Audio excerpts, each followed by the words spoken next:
Change, change, change. It's the mantra of our times.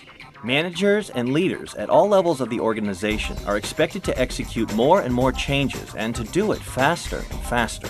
Needs assessments continue to reveal that gaining skill at implementing change remains a top management priority. Dr. Jerry Jellison provides fresh new ideas and tools that managers can use to implement change in the face of human resistance. Jerry engages people with his energy, real-world knowledge, and humor. He has developed a simple and practical set of techniques that enable managers to help team members break through the emotional barriers that cause resistance to change. Audiences leave the session energized and eager to use the new skills they've learned. Jerry gives people tools they can immediately apply in their everyday work lives. Based on his research, consulting, and management experience, Dr. Jerry Jellison has developed a unique approach to change that goes beyond traditional ideas of communication and persuasion. Many managers are ineffective in implementing change because they take a rational approach. Jerry's techniques deal with the emotions that are the root cause of resistance.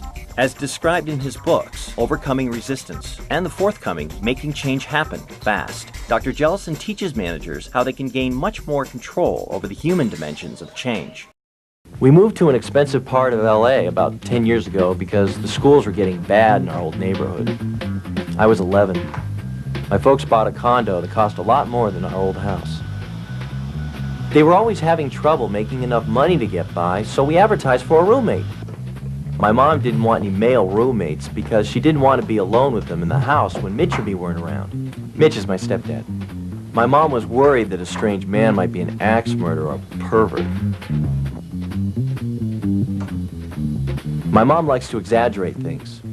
If she sees a traffic accident on the way home from work, she'll tell you how they pulled 100 mutilated bodies from the crash, which meant some old lady got a bump on her head. She was always giving me serious talks when I was a kid about AIDS and unsafe sex and drugs and liquor and driving down to Mexico and getting thrown in jail and never getting out. Do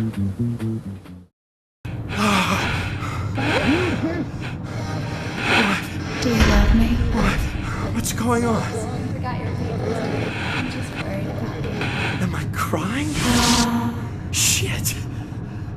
I can't remember anything.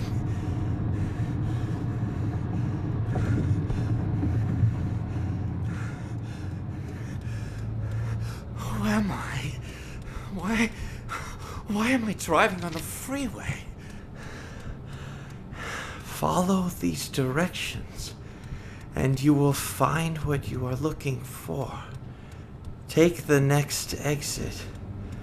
Lost Hills. A ring?